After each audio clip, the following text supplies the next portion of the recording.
Welcome to Founder Radio. I'm your host, Hugo. In this podcast, you'll hear in-depth conversations with the globe's most exciting company founders. We'll talk about their ideas, their successes, their challenges, and their learnings along the way. At Founder Radio, we celebrate founders. And we believe that innovative founders are critical to deal with the challenges humans face.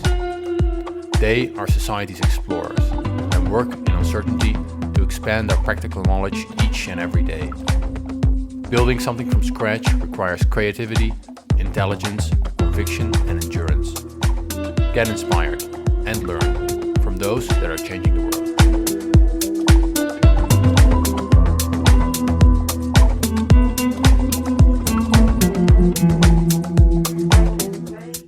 Hello everyone, welcome back to Founder Radio. Today we're talking to Yoram Wijngaarde. He's the founder of Dealroom. Dealroom is one of the biggest data providers about private markets, in particular catering to the early stage private technology markets.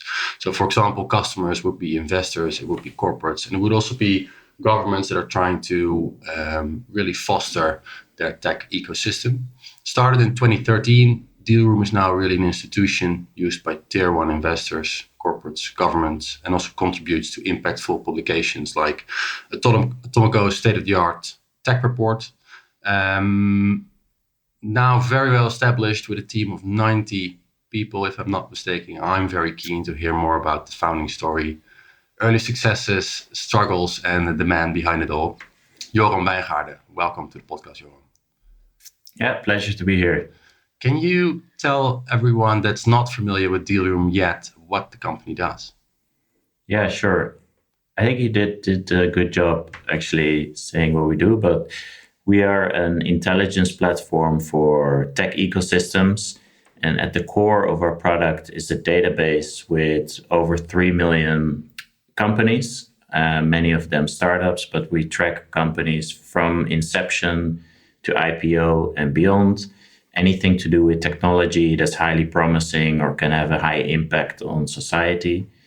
And this data is used by venture capital firms, big tech companies, consulting firms, and as you pointed out, loads of government-related organizations, public bodies that want to also better understand how they can help and foster their own startup ecosystem. Got it. And those other categories of users, why is this data so valuable for them? You mean for VCs and corporates and all other non-governmental users? What do they do with it, maybe to start off with, and why is that important to them? Yeah, so starting with venture capital firms, they use this data mainly for two cases. So one is finding investment opportunities. So they want to enhance their deal flow, make sure that they don't miss important opportunities that are sometimes even in their own backyard or further afield. It can be really frustrating for a VC if they miss an opportunity that they would have invested in. Usually VCs also have their own deal flow. They leverage their own network. They get a lot of inbound, but they want to look further than that. And they need data to make sure that they don't miss anything. And there's a real trend among VCs to become more data-driven. And if your competitors are more data-driven, you have to follow, because otherwise you're just going to be one step behind always on the next new thing. So that's one use case. The second use case for VCs is also more market research. They want to see what the trends are, where is venture capital in their industry flowing, which technologies are emerging, and they need this kind of data to report to their LPs. And often they also want to build an exciting story to raise money from new LPs. And Atomico's State of European Tech report that you mentioned is basically also, has all those functions of educating the market, but also it's about brand positioning for themselves, making themselves more visible towards LPs and founders. And Atomico was kind of the a front runner in creating this thought leadership. But also since then, loads of other VCs have started to doing similar things. Not always, at such a grand scale. But they usually come to us to help them with those kind of reports because we have all the data. And are VCs by far the largest category of users, or are the other categories similar in size? Yeah, they are. So they are all similarly sized. So roughly speaking, VCs, corporates, and governments each represent about a third of our customer base and of our revenue. But VCs have a special place in our company because, they are kind of the front runner. They're usually the most advanced in their thinking. They are the experts. They are very influential in the startup ecosystem. So we really like to work with them, and they have often very interesting ideas also for us about what our data should do and how the startup ecosystem actually works. So we really want to stay close to them. Got it. And the corporates, what do they typically use Dealroom for?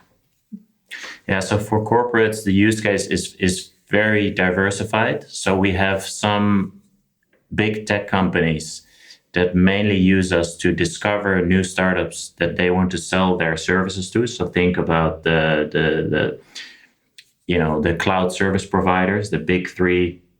They I don't know if I can mention them, but any names, and the Amazons, the Googles, the Azures. They and not only them, but also think also about companies like Stripe and many others that want to sell their products to the startup ecosystem. And so they use our data again to discover them and be first. And just like the venture capital ecosystem is moving further upstream, so like early stage, these tech companies, these big tech companies are actually doing the same. They want to be the provider of choice as soon as the startups get incorporated, because once you select your payment provider, your hosting provider, you're not so likely to switch. So that's one use case. But then the second use case for corporates is about kind of having a radar on what's happening in the world to stay at the forefront of innovation. So think about an industrial company maybe in Europe, or some kind of electronics company in Asia. They need to know what kind of innovations are happening that they can either work with those companies to improve their internal processes, to buy those companies, or to invest in them through their CVC. So anything that there are basically lots of applications why large corporates want to stay at the forefront of innovation. They also don't want to turn into the next Nokia or BlackBerry or anything like that. And so that's basically how corporates work with us. Got it. And when it comes to governments, organizations like TechLeap come to mind, which is basically a Dutch organization trying to stimulate certain kinds of startups. Is that oftentimes the use case for them, or are there very different applications of Dealroom data as well? That is the main application, correct. So actually, in the early days of Dealroom, we were looking for a business model, and we were kind of lucky that the city of Amsterdam was just setting up Startup Amsterdam, and they were kind of thinking of ideas about what they should do. We pitched the idea of a startup map to them, which they had also thought of, and so that was exactly what they wanted. And that's like a very simple tool that we built custom for Amsterdam. Then soon after, TechLeap also adopted it. It was still called Startup Delta back then. And then that kind of sprawled into a global network. And now we work with over 105 governments and like regions, cities, sometimes countries, depending how the government there is organized. It spans from Helsinki to Saudi Arabia, from Las Vegas, Pittsburgh, Miami, all the way to Kyoto in Japan, and everything in between. And we're now present in every single continent in the world. And for example, in Australia, we really work with all the major cities and the entire country. In a place like Africa, it's just getting started. South America also, we're just getting started. But the US, we already work with 15 different cities. And so our goal is to really make this, the global default for measuring tech ecosystem activity. Fantastic. It sounds like you're well underway. I also imagine you can see what the data is used for, or maybe like what data is looked at most often. And you probably get, on top of that, you get certain requests, collaborations, etc. Can you talk a little bit about the trends you see in terms of what investors, corporate governments are interested in and what they're trying to get done?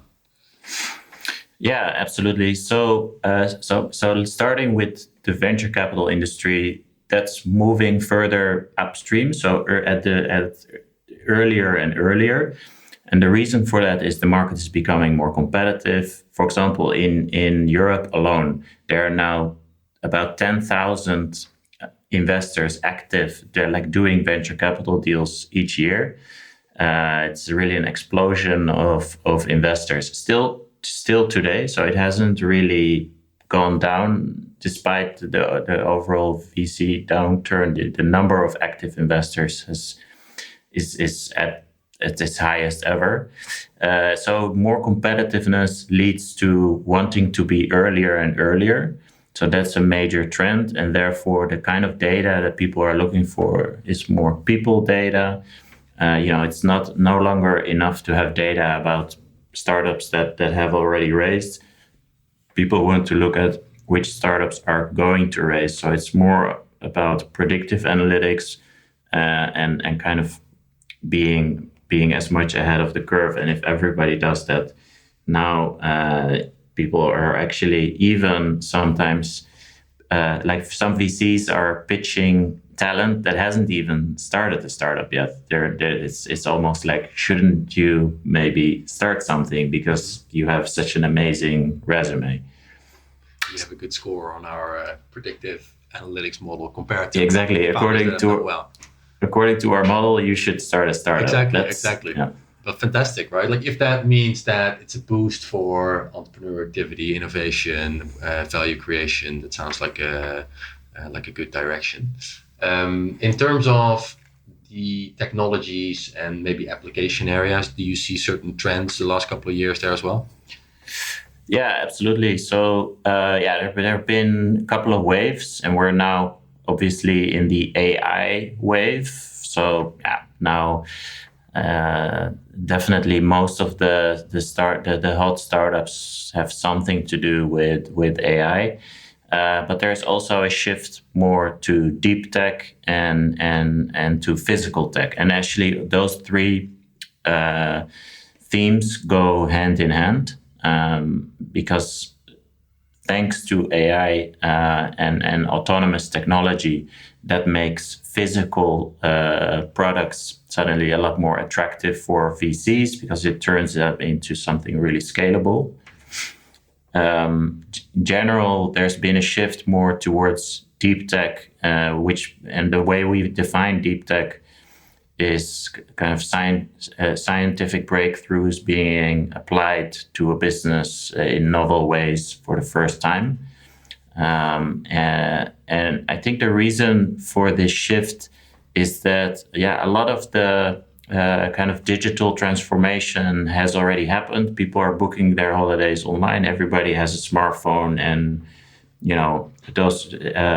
there are numerous SaaS applications out there to automate almost every part of a business process. So that all that has kind of been done already, although of course there are always new innovators coming.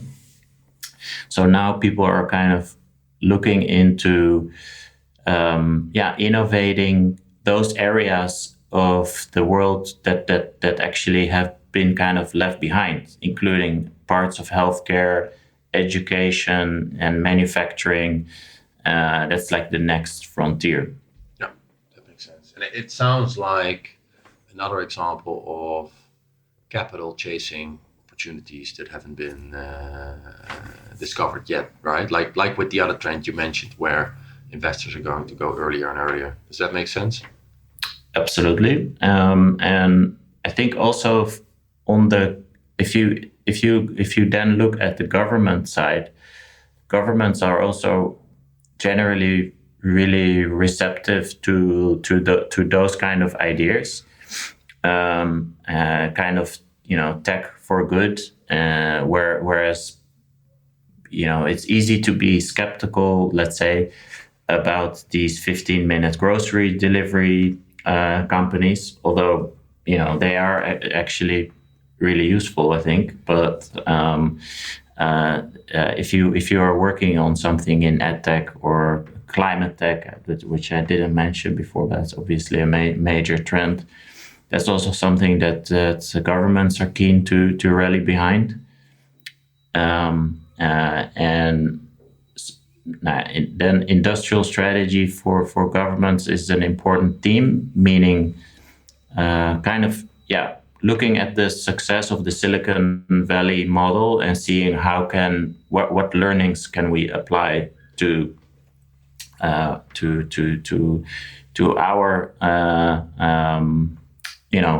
ecosystem, and how can we try to with our looking at our own strengths, build something to make the economy more innovative. That is another big trend. Yeah, super interesting.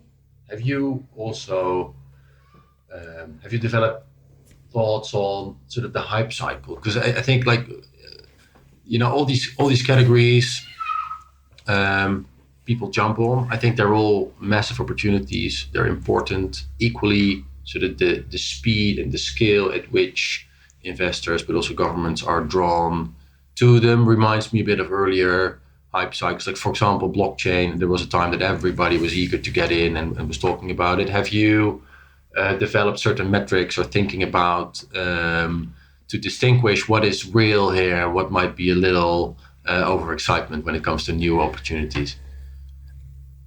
Well, so I don't think we have the ability to predict the future. Nobody has, but it's clear that the venture capital industry is super hype driven, and I think almost the entire that's the kind of dilemma that everybody who is an investor faces. That it's very driven by hypes, but then at the same time, every hype cycle gave birth to iconic companies. It's been said many times before. Like, if you look at Amazon, Google, these companies came out of a bubble, and so bubbles are kind of a feature and not a bug in a way. But for an investor, that's obviously a huge dilemma, because you also want to be contrarian. So when should you be contrarian, and when is the right time to jump into a massive new trend? That's what I think what the best investors are good at. Yeah, makes sense. There's a way to do that sort of a priori, but we'll only know for certain afterwards, right? So that makes it interesting. You only know after 10 or 20 years. Yeah, that makes a lot of sense. Hey, Yoram, when I think back about the platform, I wonder, what are all the inputs for the data? It's a very rich data set that you're offering. It's sort of company characteristics. It's of course funding rounds. It's about the people. Could you tell us a bit more about the sources of all that data, and also how you get it into the database and the platform in such a neat way? Mm. So we have over 3 million organizations in the platform, as I said, and this number grows every day. The foundation of that is software driven. So we have over 15 data engineers and AI engineers that write software every day to collect, to aggregate, and integrate data into our platform. It's collecting public data, public APIs.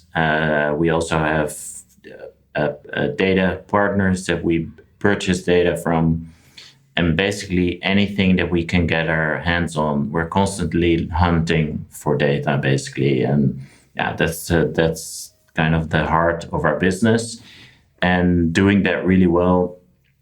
Yeah, it's an expertise that you build over many years.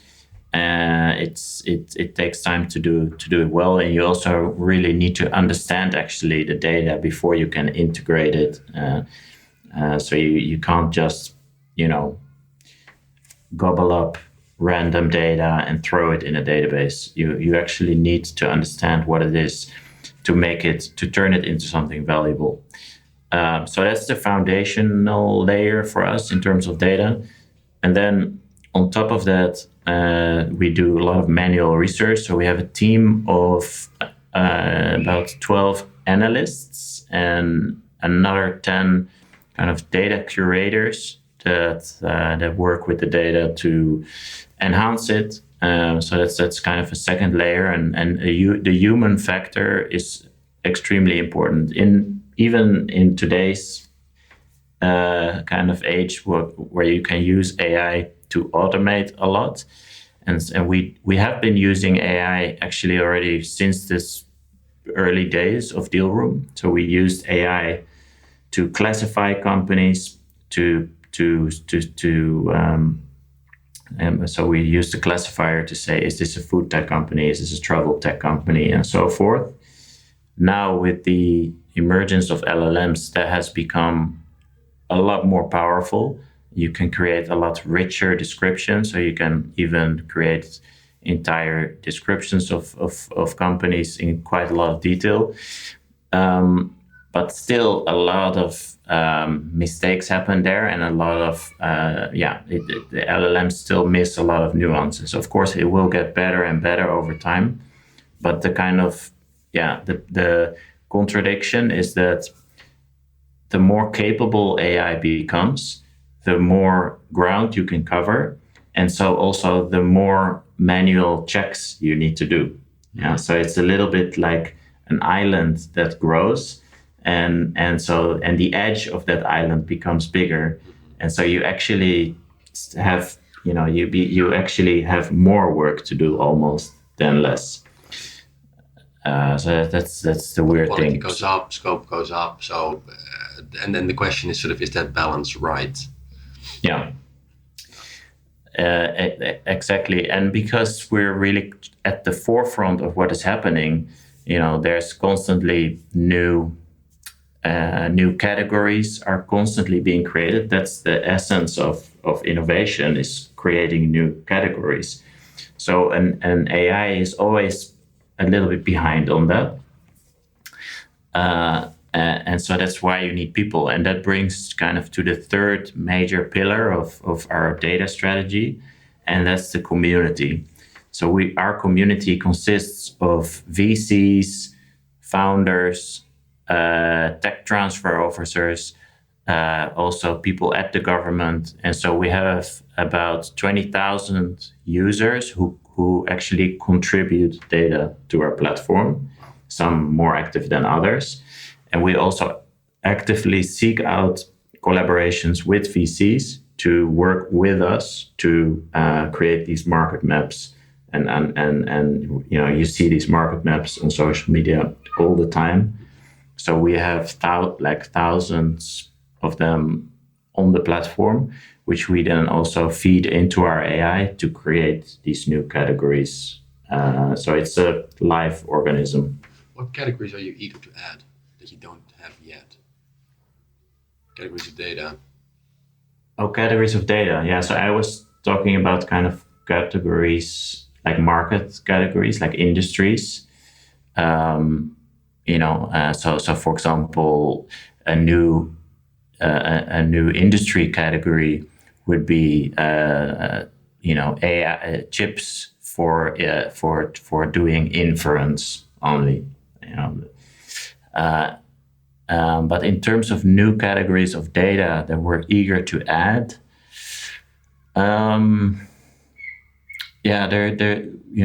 we have pretty long wish lists. We're currently doing a lot of work on having more people-related data.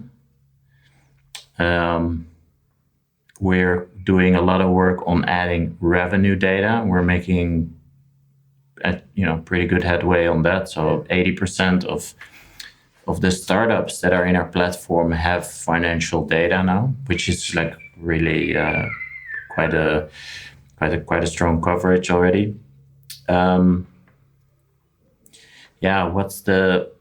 What's something that we don't yet have that we really, really want?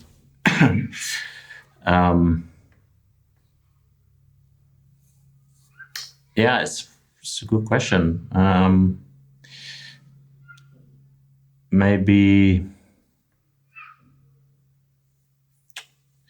I don't know. Okay, just more what you already have. It's more. It's exactly. It's kind of higher quality of what we already have. There is one. So what I would love to have is somehow more scientific research data linked with the right people, because a lot of the most important innovation nowadays is coming from scientific papers, and that we don't have yet. And I would love to bring that into a platform somehow. Patents maybe also, or would that not? Well, we have that already. So patents, we have it. We have every patent in the world classified also. The next thing we want to add there is to also add a weighting to patents, because not every patent has the same value. Of course, there's a lot of worthless patents, and there are a few that are incredibly valuable. So that's something we are already adding, and will be added sometime this or next year. That makes sense. And when you look at all the categories of data, and then also think of sort of how your users are using that, and which parts they're using. Say, for example, revenue data versus personal data. What categories do really stand out and sort of contribute more than proportional to the usage? For VCs, as they're moving more early stage, I noticed that people data is becoming really important to them, and that's really like currently what that industry is focused on. When it comes to our corporate clients and government clients, it's more on our sector taxonomy, which is something we have invested a huge amount in already from the first days of Dealroom. For example, in semiconductors alone, we have over 50 subcategories. Also within, for example, climate-related food tech, we have like a very, very passionate team on topics like that, with a very granular taxonomy, and that's something that our government clients and corporate clients are super interested in. And on the corporate side, they want to every week they will have a new kind of topic that they want to zoom in on. And our platform gives them instant access on virtually any topic. On the government side, cities are interested to kind of benchmark themselves. So how are we doing as a city when it comes to AI drug discovery? Do we have any startups in our jurisdiction doing that, or how are we compared? Like, how does Paris compare itself with other major cities? in that specific field. Super interesting. And you might think about this slightly differently, but why is it so expensive? I think it's 12,000 for 3 seats. Everybody's so used to getting everything online for free or virtually for free. Could you elaborate a little bit on the pricing? Yeah. Well, we recently increased our prices actually significantly because we think it was too cheap. And I mean, there are some other players out there that also have higher pricing. So there's significant room for us to still increase prices further. And for most of our clients, price is not really the issue. They only care, is it good? Is the quality good? And of course, our main clients are VC firms. Not all of them have unlimited budgets. And we do, maybe that's nice to mention, if you're an emerging VC who doesn't have a fund yet, you're still fundraising, or you only have let's say a small initial fund, we have special pricing for those that you can apply for. And that gives you about 70% discount on our normal pricing. So that's really attractive. But for, let's say, the vast majority of our typical client, it's not expensive at all. It's actually quite cheap. Got it. Okay, clear. Yeah. And if you're an emerging VC, take note and reach out to Yoram if you're interested. Yeah, absolutely. And Yoram, could you take us back to the very beginning and maybe even before? How did you get the idea, and what were those very first weeks and months like?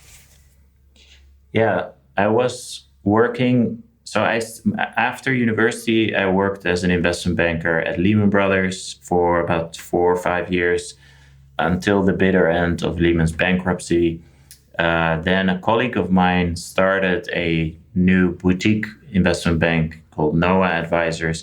I asked if I could join him. He said yes. And so we were at that time really scrappy. So it was already a little bit dipping my toes into being an entrepreneur. We were pretty entrepreneurial already at that point. And I don't know, it felt very natural to me.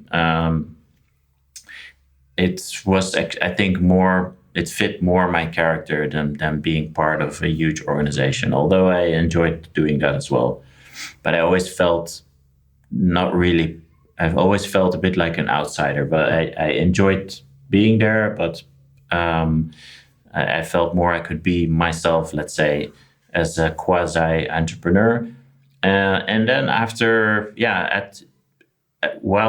because we were so scrappy at Noah and just 2 people trying to do loads and loads of deals, I was trying to automate some of our processes. So I was fiddling around with some software tools, tried lots of different things, but in the end hired a software development firm to build what I had in mind. And then the idea kind of evolved. Then I saw angel lists, which inspired me. I thought, hey, this looks really cool. And I decided to focus on it full time. And I agreed with my colleagues by then at Noah. There were a couple of people that I was going to focus on this full time. And create a new company for that. I had the idea to build something similar to AngelList, but then connecting startups with VCs instead of angels. That idea, didn't really get a lot of traction. Although I have to say, from day one, I was pretty good at creating publicity for the company. I created pretty flashy decks with grand visions, and people liked the vision, I think.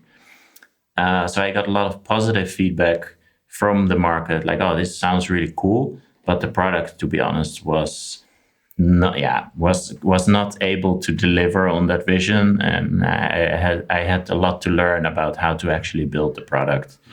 And that took me years and years and years. And I think I'm still learning today. But I was,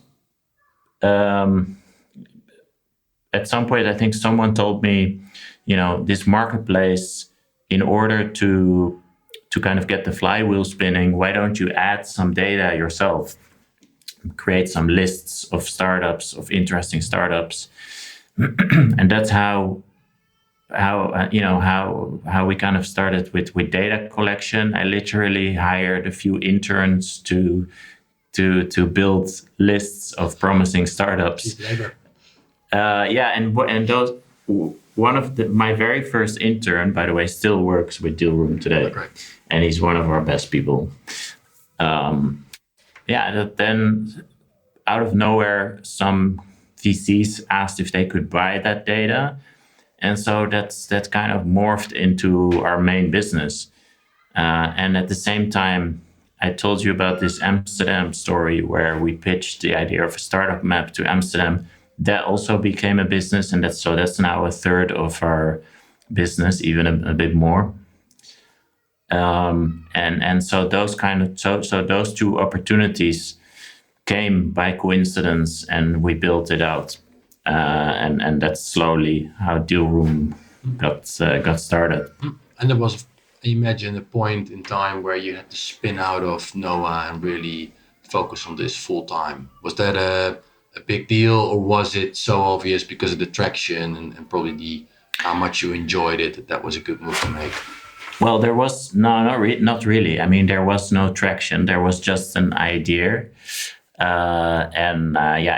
It was agreed that I was going to leave and that this was going to be my company, and I think that everybody was cool with that. There was not really anything there yet. There was just an idea. Okay, but you felt good about it, saw progress, enjoyed it. Right? Yeah.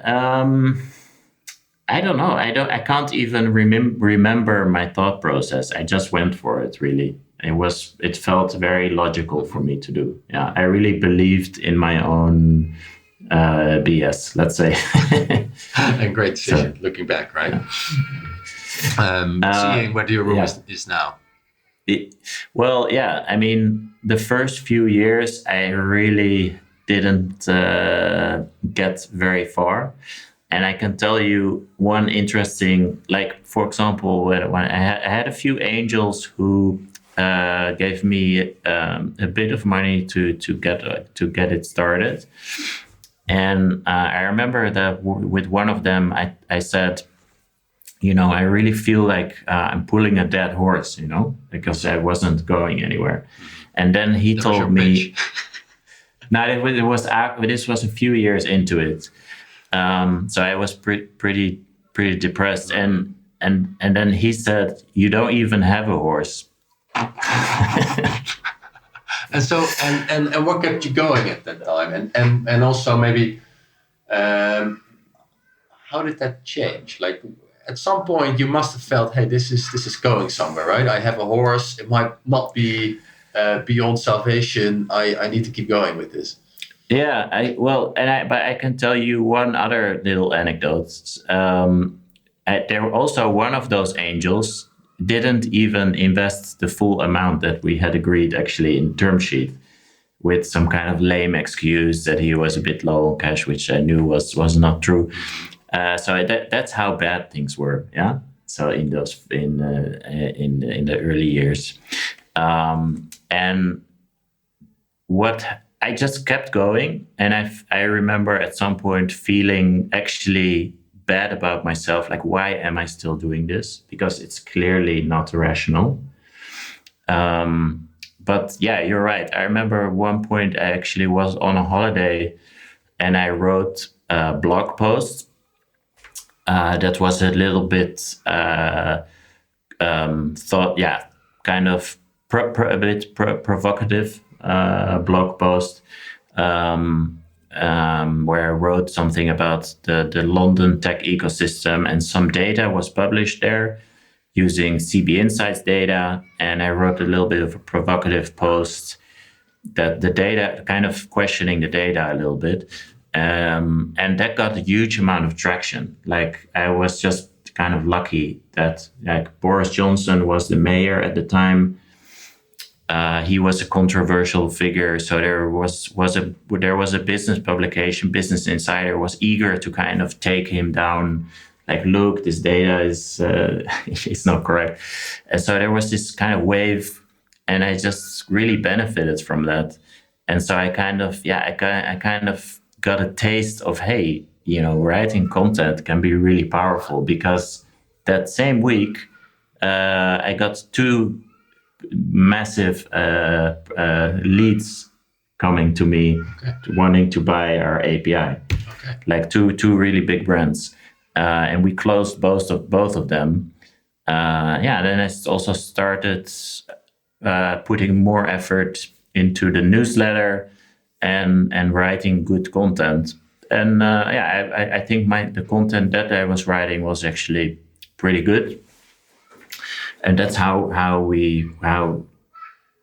gradually, slowly but surely, we started to build a real business out of it.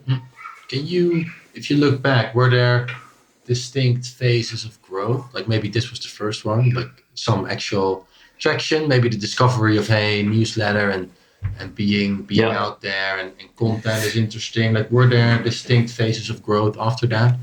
Yes, there were a couple of others. So this was indeed the first. I would say maybe before that, the deal we made with Amsterdam was also a pretty nice one, because that was before.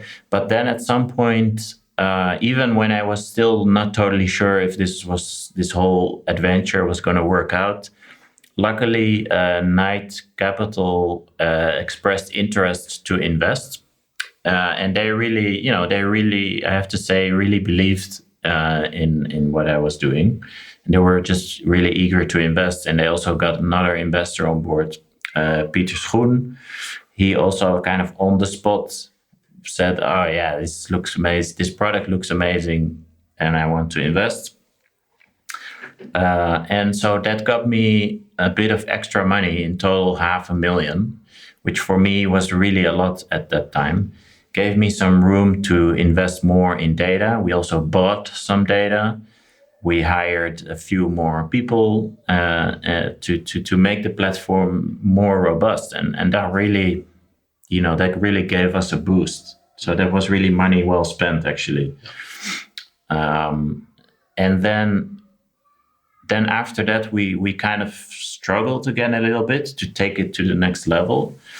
But I made a few good hires. Some people who really also helped to kind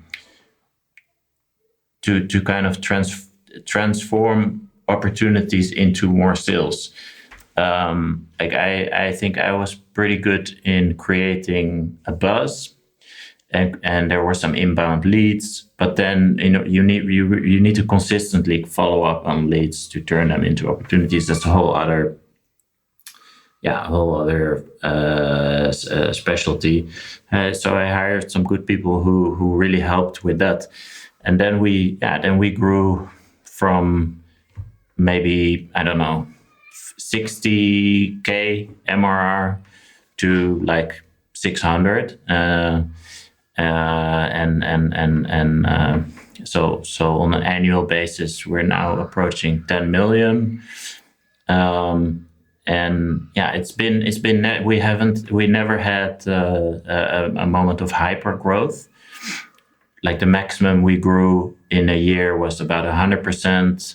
Now we're growing a lot slower than that, but we're still growing. And I think now we're kind of looking again at the next breakthrough moment, so we can kind of break through that ceiling again. And what do you have in mind for that? Yeah, I think the government platform where we already have a global presence is really meant to be kind of our beachhead. We noticed there's really a demand. We have a unique product. It's kind of a niche that we have carved out. It's a small market, but it's big enough for us. Let's say we can build a pretty sizable business out of it. We also really enjoy doing it. We have, in general, very happy customers. But yeah, it's a global rollout that we have to do from Amsterdam, or at least we're doing it kind of from Amsterdam. It will take time, but that's where we want to mainly focus on. But without forgetting also VCs and corporates who are kind of really important actually to that strategy. So in each city where we launch our platform, we also want to work with the VCs and help them as well. And when things were not going that well, yeah, what kept you going? You mentioned some investors sort of were really interesting and bullish, but you also had some moments of doubt. Hey, what am I doing? Presumably, you had plenty of options after stint at Lehman Brothers. Like, what kept you going at that point in time? I definitely didn't see myself going back into this kind of office role. As miserable as it sometimes gets, where if I would meet with, let's say, a former colleague who was still working at a big firm, I was just thinking like, no way in hell I'm going back to this. That's I don't know, like there's no turning back. There's just no turning back. Okay, got it. So aversion for getting back into bank. Gotcha. And what gets you excited nowadays? I imagine that next phase of growth you have in mind. Is there other stuff that you're really eager to see, to build, to develop, to try? Yeah, I mean, the next challenge for Dealroom is also exciting because it's about building an organization. Now suddenly you have to think more about management. How do you build an effective organization? And I have made every mistake you can make. But I also find it pretty fascinating field. So it's a whole other thing actually. Like because now you said 90, we're actually now around 70 people.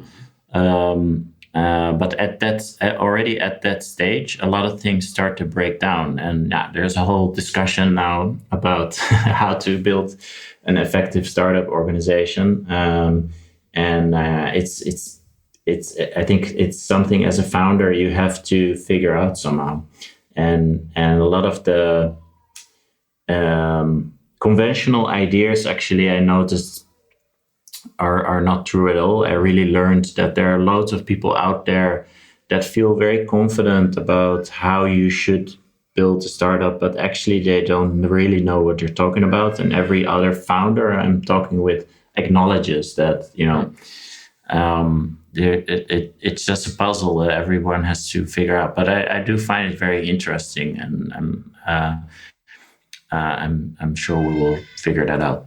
It's very company and person and location dependent, right? There's no one size fits all position.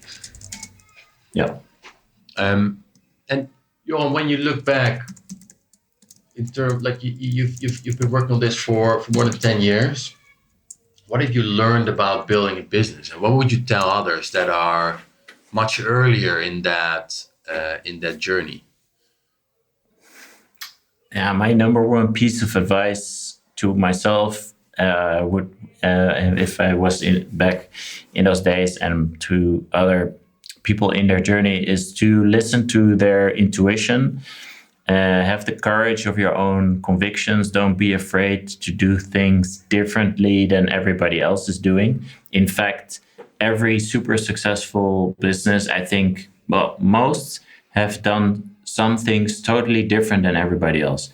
At the same time, you don't want to reinvent the wheel also. So I do think you have to read up and learn about how things are typically done.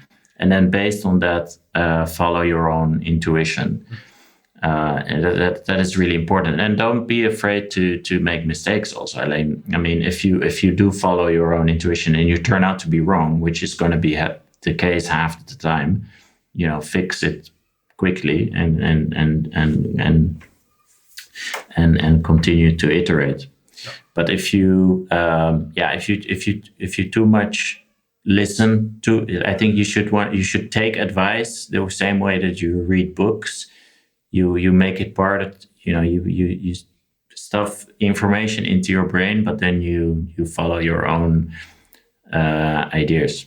And how was the transition for you from an investment banker to, say, a data entrepreneur, an entrepreneur in general? It's quite a flashy world. I imagine you walked into a big shiny office wearing a nice suit, and then all of a sudden it was you, right? Just chipping away at some idea of which you didn't know was going to work. Like, what was that transition like?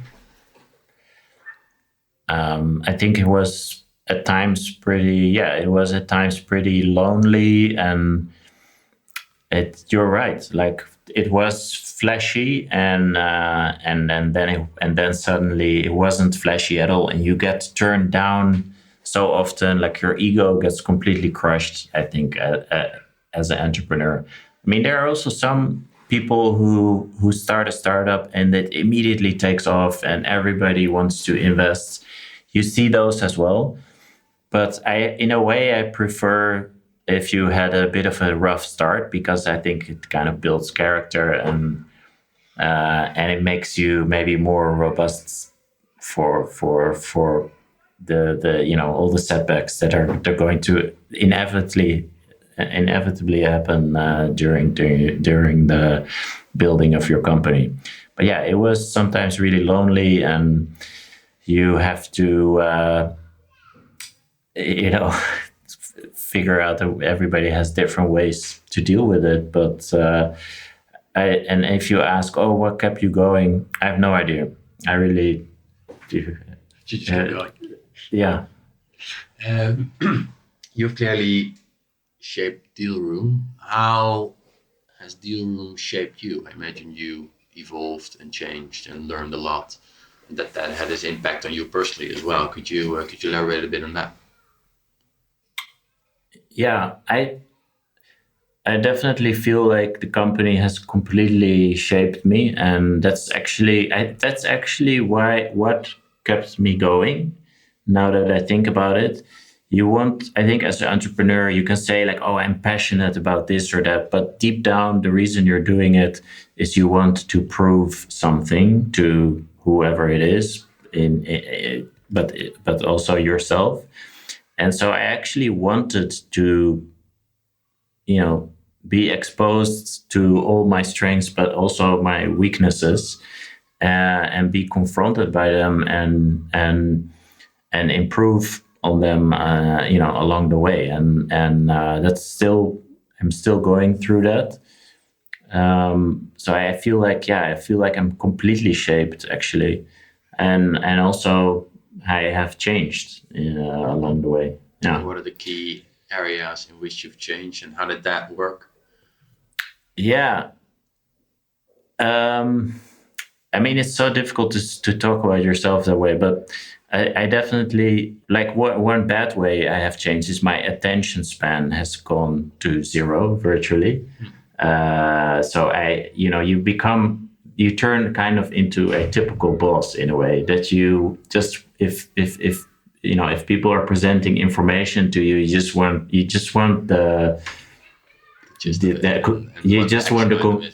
exactly, you just want a conclusion. You become really impatient you don't have time for any kind of bullshit. You become more direct. But all those things are, you kind of turn a little bit into a caricature of a boss. That just happens. And I used to maybe think that was a bad thing, and now I think that's actually a good thing. Mm-hmm. The same way that when you become a parent, every parent turns into a caricature of a parent. And once you are a parent, you finally understand why, and you think actually it's a good thing. You see, you feel, and live the necessity of it. Yeah. And that's you were eager to jump to how you changed negatively, so to say. Are there areas that you've changed in, and that you look at, and that you're very happy with, that maybe eye-opening or good in other ways? I mean, the thing I'm really happy with and really proud of is that we've created a, very credible kind of, I don't want to say, when I say authoritative maybe sounds a bit arrogant, but yeah, I think we have some authority in the ecosystem, and that's definitely a team effort. We have a lot of great people in the company, including the intern that has been there from day one, but also other people who joined along the way, who are really kind of, we've become a part of the tech ecosystem. I think we're generally seen as a real utility. We want to be also a utility, a data utility, an intelligence layer that's beneficial for founders, for innovation. That is something that we're really proud of, and I enjoy also, for example, going to events and being a speaker, and that's maybe another nice example. Like, you could characterize me as an introvert, but if I go to an event and I know what I'm talking about, I really enjoy also doing that. Yeah, that's great to hear. And yeah, I think you're definitely authoritative in the good way, and influential both sort of on the stage with the reports and publications, but also very much sort of behind the scenes, right? Like all the investors, corporate governments that are using Dealroom, definitely has a huge impact. You already mentioned changing your mind, maybe, and sort of how good of a thing being bossy and impatient is. Are there other areas that you changed your mind on because of this journey of building Dealroom? Yeah, so I am in the process of changing my mind on a lot of things. I am kind of questioning all my beliefs almost lately. I think a lot of people are going through that process, and it's on politics, on lots of things, where I'm actually kind of letting go of things that maybe were part of my identity, and just kind of more trying to be more neutral and looking at things and thinking more kind of from, let's say, first principles, and like, where, if you have a certain belief, like, where does it actually come from? How certain do I know that? And so I don't think I have necessarily changed my mind on things there, but I just kind of there is a great Paul Graham post about having a small identity. Yes, I read that. It's great. Okay, so but elaborate. Exactly. Not everybody has read it, so I think it's definitely worth spending a bit of time on telling what it says and what it did for you. I mean, if you look at people's beliefs, usually it's highly correlated with what their parents believed and which neighborhood they grew up on, and that becomes your identity. And his post about having a small identity is about kind of shedding all of that and getting rid of all of that, and just try to be centered around what you really believe yourself, that you have come up with yourself and have verified, and not be like, oh, okay, and not attach yourself to things too much that actually don't come from you. Yeah, 100%. And that's been very valuable to me as well. And once you see that, you also realize and acknowledge how much of that stuff is out there that you just echoing or doing because that's what you're used to, that's what you've seen. Was there a particular event that triggered this process in you? I think yes. So I actually thought about this. Being an entrepreneur, you become also very opportunistic, and you kind of sometimes have to let go of certain principles, and that sounds maybe bad, but so I think as an entrepreneur, your mind becomes more flexible, and sometimes you start advocating for things because it's in your own interest, and then you learn like, hey, actually I started believing this what I'm advocating, and that gives you the mental flexibility to actually let go of certain beliefs, and that becomes less scary to be kind of introspective about what are the arguments, and so being being opportunistic makes you gives you kind of, I think, more mental flexibility to do that. Yeah, makes a lot of sense. And you mentioned Paul Graham. I see a pile of books behind you. Are there thinkers or entrepreneurs or investors or others that have very much influenced you and your thinking and the way you run Dealroom? So I wish that the way of how I run Dealroom has been more influenced. I think I kind of, I definitely read a lot of things, and it will, if I do another startup after Dealroom, I think I will be able to infuse those ideas into it. I definitely, Paul Graham, someone I love to read about, Jeff Bezos, like all those guys.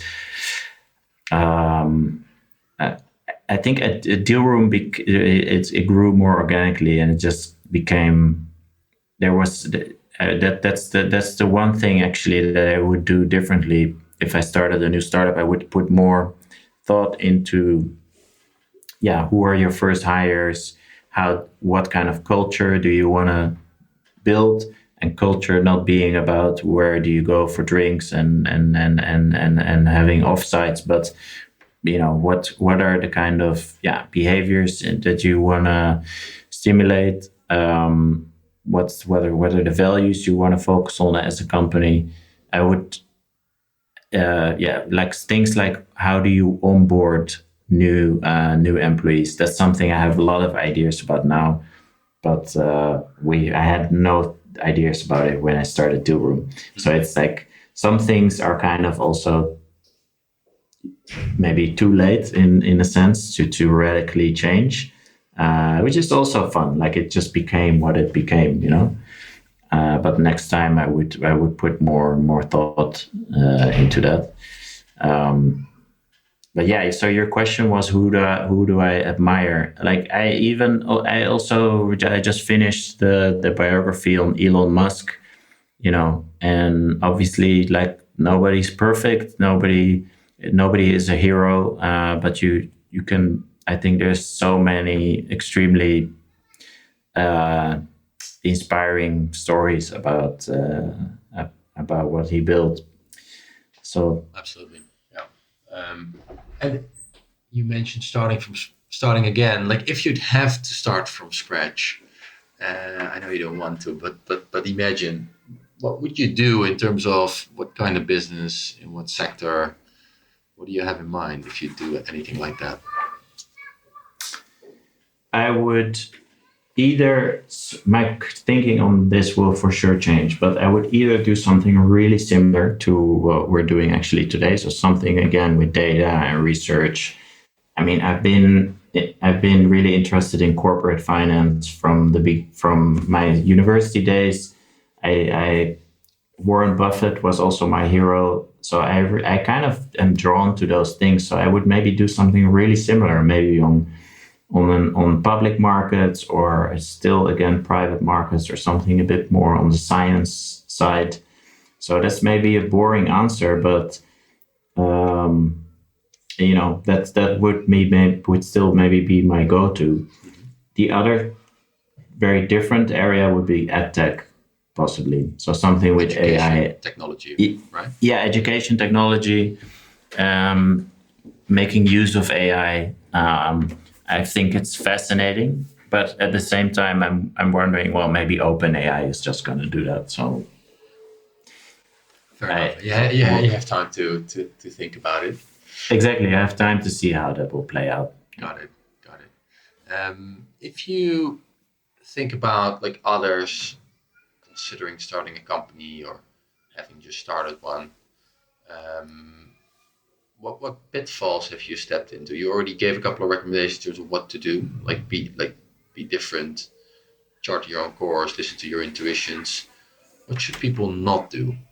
Yeah, I think something that a lot of founders do is chase after venture capital too eagerly, and they don't spend enough time really building a super strong product. And if you manage to convince people to invest in your company, but you don't have a super strong product, which is kind of what we did, then everything becomes really hard, because there's just, you don't get to that kind of hyper growth that you kind of need. So you have this kind of okay growth, and that's great. Like, you can still build a great business, but if you want to do really, really well, I think you have to be more patient and spend more time building something amazing, being super honest with yourself. Like, are people really loving this product? Is it really going viral? Ideally, you create something that's just so popular that your users are like literally breaking the product, as they say, and they're kind of grabbing it out of your hands. And your main challenge is just scaling, and then bring an investor on board, and your projections that you give them are going to be kind of 100% realistic, and you'll achieve them. I think that would be, you'll be probably much happier. And I think most of the founders, especially the first-time founders, make that mistake, that they have sort of product market fit, but kind of overpromise maybe a little bit and getting investors on board, and that will make everything a lot harder. So that's what goes wrong there. Like, in your mind, what are the things that become much harder, and why is that not the right route to take? I think that most VCs, like, they look at your company from the outside in, and so they're generally what will happen is that in order to achieve your ambitious projections, even though the product market fit is maybe not quite there yet, so you will add headcount, you will add salespeople in the hope to achieve those projections. But that actually isn't really how it works. Of course, sales and marketing are super important, and to build a sales engine. But even on the sales and marketing side, you need kind of these alchemists in your team, rather than your typical salesperson.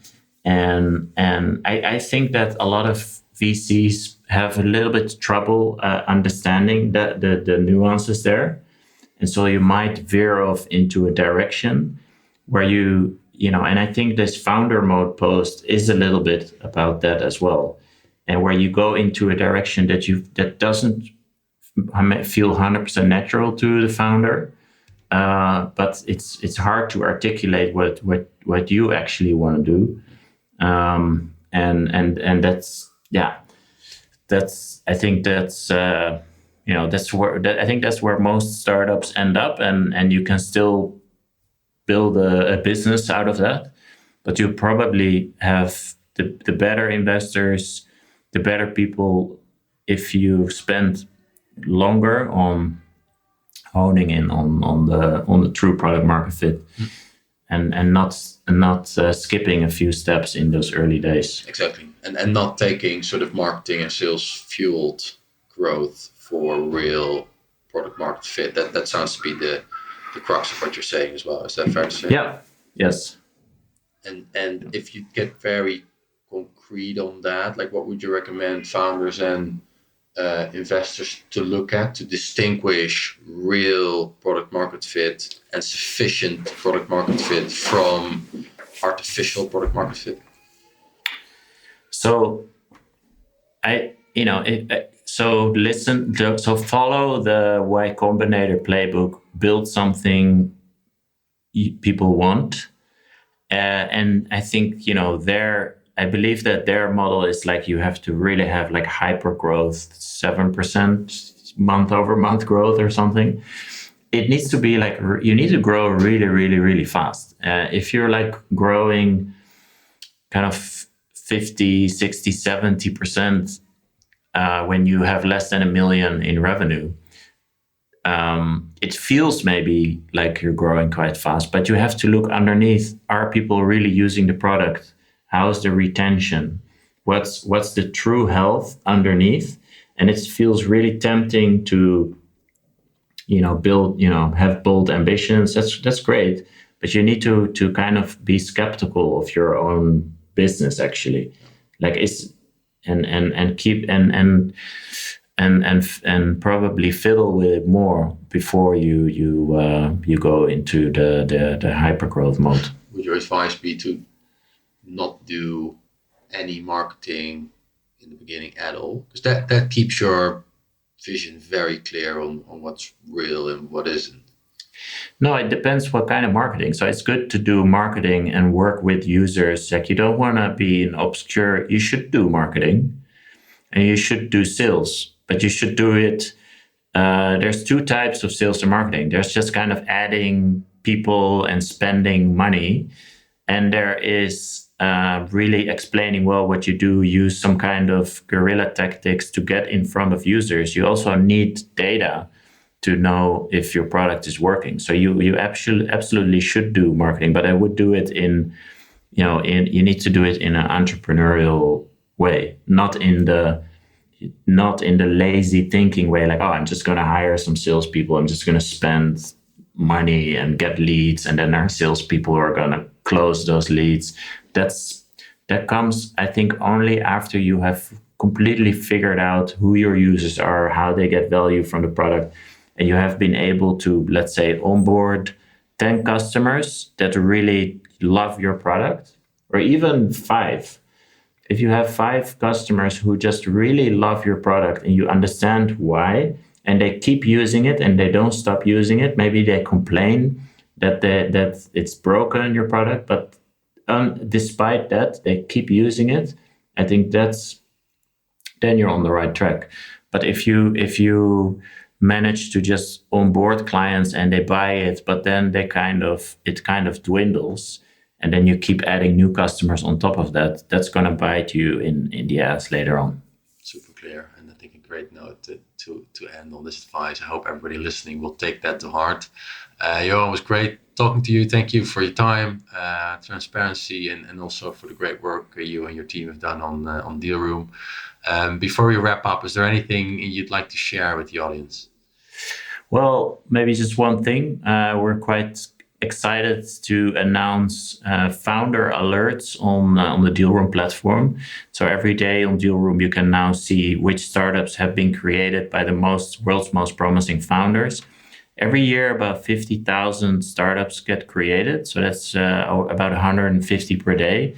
You can find most of them on Dealroom. And later this month, where it's still in beta, but it's live. And later this month, it's going to get officially released with also an ability to set up your personalized alerts. So I invite everybody to try that out. And if you're an emerging or new VC, ask me for the discount. And if you are a founder or even someone who's looking to work for a startup, so a job seeker, you can also contact us for even a free extended trial.